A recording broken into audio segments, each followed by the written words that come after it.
Hello everyone, welcome back to our channel healthy food diaries. Eid के मौके पे ना मैं आप सबके साथ एक बहुत ज़बरदस्त सी ईद की रेसिपी शेयर करने जा रही हूँ। ये जो रेसिपी है पूरी तरह से हेल्दी है, क्योंकि ईद पे क्या होती है ना, सिर्फ हमें खाने का नहीं, थोड़ा सा अपने हेल्थ का भी ध्यान रखना है। क्योंकि एक महीने जो है ना, हम अपनी बॉडी को ना बहुत ज़्यादा, वो कहते हैं ना, डिटॉक्स कर चुके होते हैं। तो ईद के बाद कुछ भी ऐसा वैसा नहीं खाएं। अगर आप शुगर के पेशेंट हैं तो आज की रेसिपी आपके लिए बहुत ज़्यादा परफेक्ट होने वाली है, क्योंकि ये इतनी मीठी बनेगी आपको लगेगा ही नहीं कि आप बिना चीनी का खा रहे हो। तो बिना टाइम वेस्ट किए जो भी मेरे चैनल पे नए आए हैं, सबसे पहले मेरे चैनल को सब्सक्राइब कर ले। वीडियो पसंद आए तो लाइक ज़रूर करें। आज की रेसिपी के हम मेजरमेंट देखते हैं। यहाँ मैं 2 लेची सेवई ली हूँ। वज़न में ये सिर्फ 50 ग्राम है। ठीक है, 50 ग्राम सेवई को मैं अच्छी तरह से क्रश कर ली हूँ। अब मैं इसे थोड़ा सा बस गर्म करने वाली हूँ, और गर्म करने के लिए मैं इसे माइक्रोवेव में डालने वाली हूँ। सिर्फ 1 मिनट के लिए मैं इसे प्रीहीट करूँगी। उसके बाद से मैं इसे अपनी रेसिपी में यूज़ करने वाली हूँ। अब आते हैं हम आज के इंग्रेडिएंट की तरफ। तो यहाँ मैंने 100 ग्राम छुहाड़े को ओवरनाइट सोक करके रखा हुआ है। आप देख सकते हैं कितने अच्छे से फूल चुके हैं, पूरी तरह से सॉफ्ट भी हो चुके हैं। सारे छुहाड़े के सीड्स को हम बाहर निकाल लेंगे। अब हम इसे एक मिक्सी जार में डाल के अच्छी तरह से इसे ग्राइंड करेंगे, यानी कि एक बढ़िया सा फाइन सा स्मूथ सा पेस्ट बनाएंगे। ठीक है, जितना ही आप फाइन सा स्मूथ सा पेस्ट बनाओगे, आपकी रेसिपी उतनी ही ज़्यादा अच्छी, क्रीमी और मतलब बहुत ज़्यादा फ्लेवरफुल बनेगी। तो आज की रेसिपी के लिए मैं बहुत ज़्यादा भर भर के छुहाड़े का यूज़ करने वाली हूँ। ये थोड़े से हमारे ड्राई फ्रूट हैं जो कि बेसिक से हैं, मेरे नीड के अकॉर्डिंग हैं।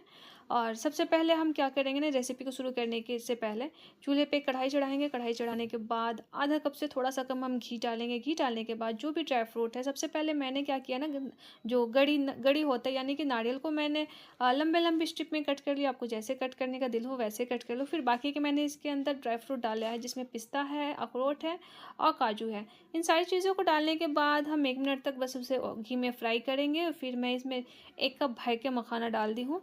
तो मखाना डालने के बाद अब हम इन सारे इंग्रेडिएंट को अच्छी तरह से चलाते हुए पकाएंगे, ताकि ये थोड़े से सॉफ्ट हो जाए और सारे घी को अच्छी तरह से एब्जॉर्ब कर ले। तो इस प्रोसेस को करने में सिर्फ हमें 3 से 4 मिनट लगते हैं। 4 मिनट के बाद अब हम जो हमारे ड्राई फ्रूट हैं उसे हम एक बर्तन में निकाल लेंगे। और अब हम वापस से अपनी कढ़ाई की तरफ आएंगे। यहाँ मैं जो खजूरें होती है ना, मैं यहाँ 6 खजूर और 10 के करीब अंजीर का यूज़ कर रही हूँ। ये सारी चीज़ों को मैं उसी कढ़ाई में डाल दी हूँ, जो थोड़ा सा कढ़ाई में घी बचा हुआ है। बस उसी के अंदर इसे हम हाई फ्लेम पे थोड़ी देर के लिए फ्राई करेंगे। इससे क्या होता है ना, एक तो ये मतलब आज की रेसिपी है ना, सिर्फ शुगर फ्री नहीं है, पूरी तरह से न्यूट्रिशन से भरपूर और बहुत ज़्यादा हेल्दी रेसिपी बनने वाली है। इस ईद पे अगर आप कुछ खाओ तो कोशिश करो कि हेल्दी ही खाएं, लेकिन टेस्ट के साथ कोई कॉम्प्रोमाइज़ करने की ज़रूरत नहीं है। ये बहुत ज़्यादा टेस्टी बनेगी और सुपर डुपर हेल्दी भी बनने वाली है। चुहाड़ों का पेस्ट डालने के बाद हम इसे अच्छी तरह से भुनाई करेंगे। तब तक भुनाई करेंगे जब तक चुहाड़ों के पानी पूरी तरह से सूख ना जाए। फिर उसके बाद हम इसके अंदर दूध डालेंगे। तो आज की रेसिपी के लिए मैंने 1 लीटर दूध का यूज़ किया हुआ है। मैं थोड़ा थोड़ा करके 2 बार में डालूंगी, ताकि इसके अंदर कोई लम्स ना बने और जो हमारे सारे इंग्रेडिएंट है वो अच्छी तरह से इसके अंदर मिक्स हो जाए।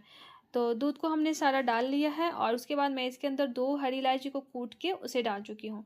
तो सारी चीज़ें डालने के बाद बस इसे मैं चलाते हुए बॉयल आने तक का वेट कर रही हूँ, ताकि जो भी हमारे मतलब इंग्रेडिएंट है वो अच्छी तरह से दूध के साथ अच्छी तरह से मिक्स हो जाए। और मैं आपको दिखा रही हूँ कि जो हमारे छुहाड़े और इंजीर है वो दूध के साथ मतलब धीरे धीरे पकते पकते ना वो अच्छी तरह से दूध के साथ मेल्ट हो जाती है। तो ज़रूरी नहीं है कि हम उसे काट के डालें या फिर पीस के डालें। अगर आप करके डालना चाहते हो तो डाल सकते हो, लेकिन अगर आप उसे साबुत भी डाल दोगे ना, तो दूध में पकने के बाद ना मतलब कि वो अपना पूरा फ्लेवर दूध के साथ मिक्स हो जाता है, और जो टेस्ट होता है वो बहुत ज़बरदस्त आता है। उसके बाद जब दूध में थोड़ी सी बॉयल आ जाएगी, फिर इसके अंदर जो भी हमने रोस्ट करके रखा हुआ था घी में ड्राई फ्रूट को, वो सारा हम इसके अंदर डाल देंगे। और बस इतना देर तक इसे पकाएंगे जितनी देर में हमारे मखाने बिल्कुल सॉफ्ट ना हो जाए। जैसे ही हाथ से छूने के बाद लगेगा कि ये बिल्कुल ही रुई की तरह सॉफ्ट हो चुके हैं, उस टाइम पे हम इसके अंदर सेवई डाल देंगे। सेवई डालते वक्त आपको एक चीज़ का सबसे ज़्यादा ख्याल रखना है कि आपकी जो चूल्हे का जो मतलब फ्लेम है उसको बिल्कुल ही लो रखना है, हाई बिल्कुल भी नहीं रखना है, ना ही मीडियम रखना है, क्योंकि बहुत तेज़ी के साथ वो एकदम सूखी सूखी सी हमारी सेवई बन जाएगी।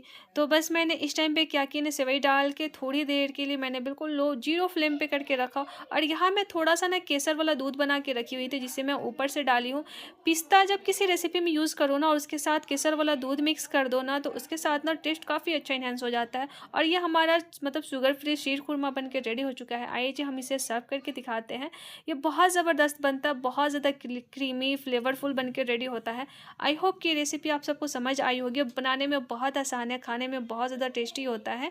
आपके घर में अगर कोई मतलब कि कोई शुगर का पेशेंट है या फिर कुछ ऐसा जिसे शुगर देना मतलब कुछ शुगर देने से बचना है ना, तो उसके लिए तो ये रेसिपी बहुत ज़बरदस्त होने वाली है। और आप यकीन जाने ये रेसिपी खा के वो आपके फ़ैन ज़रूर हो जाएँगे, क्योंकि मतलब इतना टेस्टी और इतना हेल्दी अगर आप उसे कुछ खिलाओगे ना, तो सब आपके दीवाने हो जाएँगे। आई होप कि मेरी रेसिपी आप सबको पसंद आई होगी। मिलते हैं फिर से एक नई वीडियो में नई रेसिपी के साथ। तब तक के लिए आप सभी को मेरी तरफ से ईद की बहुत सारी मुबारकबाद। मुझे भी अपनी दुआओं में याद रखना। मिलते हैं फिर से एक नई वीडियो में नई रेसिपी के साथ।